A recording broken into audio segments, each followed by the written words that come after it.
वो था भूतिया डर। किसी ने मेरा नाम पुकारा धीरे से। Navisha. Hey guys, welcome back. If you are new here, very warm welcome to our YouTube channel Naviverse by Navisha. Guys, आप आज का टाइटल देख के समझ ही गए होंगे कि हम एक हॉरर स्टोरी बताने जा रहे हैं।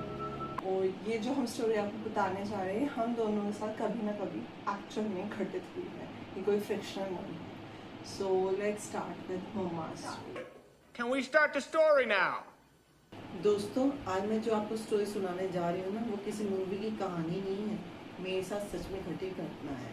और आज भी जब उस रात के बारे में मैं सोचती हूँ ना, तो मेरे पसीने छूट जाते हैं। वो उन दिनों की बात है जब मैं 6 से 7 क्लास में पढ़ती थी और गर्मी की छुट्टियों में हम सब दोस्तों ने मिलकर डिसाइड किया कि हम अपनी फ्रेंड के घर जाके पजामा पार्टी करेंगे।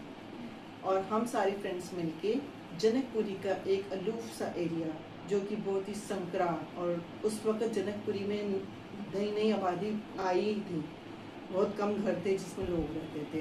ऐसी जगह पे हम लोगों ने जाके डिसाइड किया कि हम पजामा पार्टी करेंगे। हम सारी फ्रेंड्स वहाँ पे मिल गए और हम लोगों ने खूब खाया पिया, मौज मस्ती की, अपने पुराने फ़ोटोज़ देखे। फिर हमने एक हॉरर मूवी भी देखी। हॉरर मूवी देखने के बाद हम सब थक गए।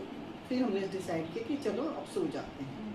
सब अपने अपने सोने चले गए और जैसे मेरे को सोते हुए थोड़ा टाइम बीता, कोई 3:14 हुए होंगे और एकदम से अचानक मुझे डोर पे आवाज़ आती है, ठक ठक ठक ठक ठक, और मैं अचानक से उठ जाती हूँ। और फिर मैं क्या देखती हूँ कि बाहर कोई डरावनी सी परछाई है और मैं उस परछाई को देख के घबरा जाती हूँ और मैं अपने आप को अपनी चादर में बिल्कुल ही अंदर तक ऊपर तक लेके सो जाती हूँ दोबारा।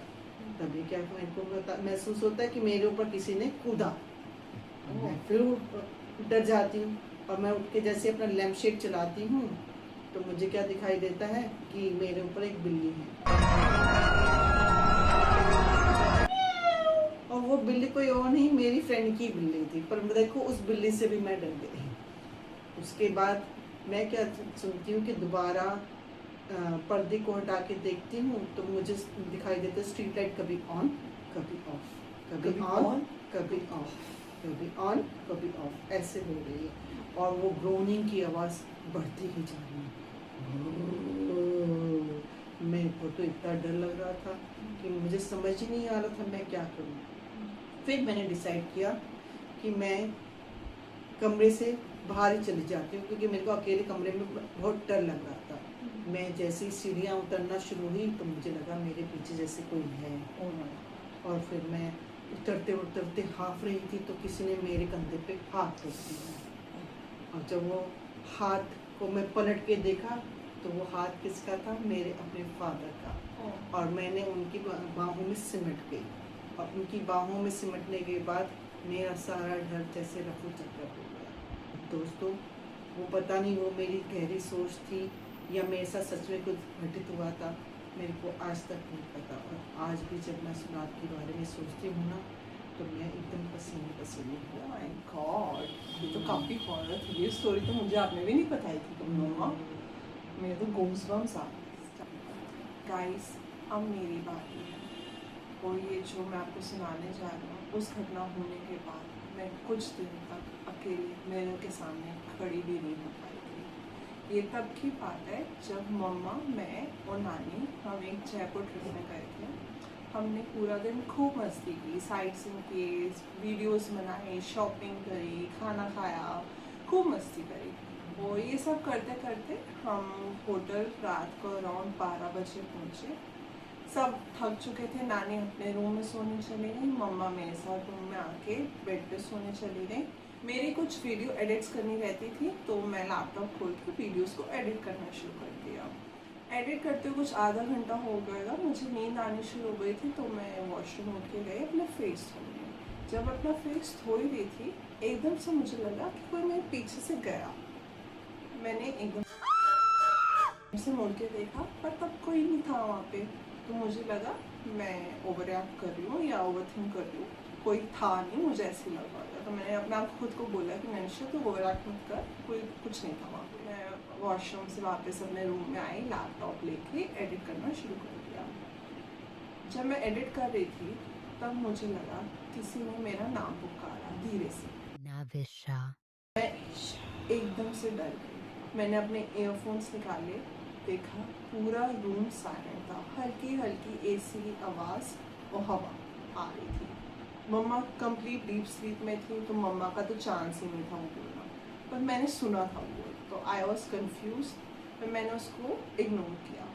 फिर मैं एडिटिंग कर ही रही थी कंटिन्यू। जब एडिटिंग कर ही रही थी लैपटॉप स्क्रीन स्लीप मोड पे चली गई, तो वो जैसी डिम हुई लाइट तो एकदम से मुझे कोई स्क्रीन पे खड़ा हुआ दिखा पीछे, स्टिल मोशनलेस, कुछ नहीं।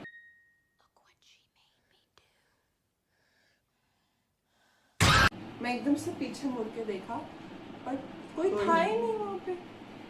फिर मुझे लगा, अब मैं और डर गई कि मतलब इतनी बार तो हेलुसिनेशंस नहीं होंगे कि पहले कोई मेरे पीछे से या फिर कोई नाम ले रहा है, मुझे लैपटॉप में भी दिख गया। तभी एकदम से मेरे फ़ोन में एक नोटिफिकेशन आई और मैं देखने लगी थी, तभी मेरा फ्रंट कैमरा खुल गया। तब मुझे लगा कि मेरे साथ मेरे फ्रेम में कोई एक वाइट फिगर से भी थी। मैं और डर गई, मैंने कहा ये क्या है। तभी एक कॉरिडोर में एकदम से भागने की आवाज़ आनी शुरू हुई। एंड जब ये आवाज़ आ रही थी मैं और डर गई थी, बट मैंने हिम्मत करके जाने की कोशिश करी कि मैं ये नहीं चाहती थी कोई फायर अलार्म है जो हमसे मिस हो गया है और हम इग्नोर कर रहे हैं और फिर हम ही प्रॉब्लम में फंस जाए।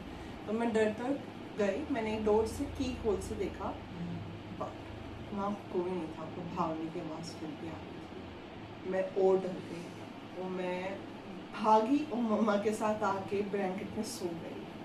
फिर सुबह हुई, सुबह सब नॉर्मल था, सनलाइट होटल के रूम में आ रही थी, फिर लोग नीचे ब्रेकफास्ट करने भी जा रहे थे, ऐसा कुछ नहीं था। मतलब नथिंग इज़ वियर्ड और नेगेटिव लाइफ। उस रात जो मेरे साथ हुआ था मैं आज तक समझ नहीं पाई कि वो एक हेलुसिनेशन था, ओवर थिंकिंग थी, स्लीप डिप्रीवेशन था या क्या था। वो था भूतिया डर। क्योंकि तुम भूतों की पिक्चर बहुत देखती हो और मुझे भी दिखाती हो, मैं भी डर जाती हूँ। तो गाइस आप कमेंट्स में ज़रूर बताना कि मम्मा और मेरी स्टोरी में से सबसे ज़्यादा हॉरर स्टोरी आपको कौन सी लगी, और अगर आपके साथ भी कोई हॉरर एक्सपीरियंस हुआ है तो वो कमेंट्स में ज़रूर शेयर करना। अगर वीडियो पसंद आई हो तो don't forget to like, share and subscribe to our YouTube channel Navi worlds by Navisha. मिलते हैं नेक्स्ट वीडियो में, तब तक के लिए बाय बाय।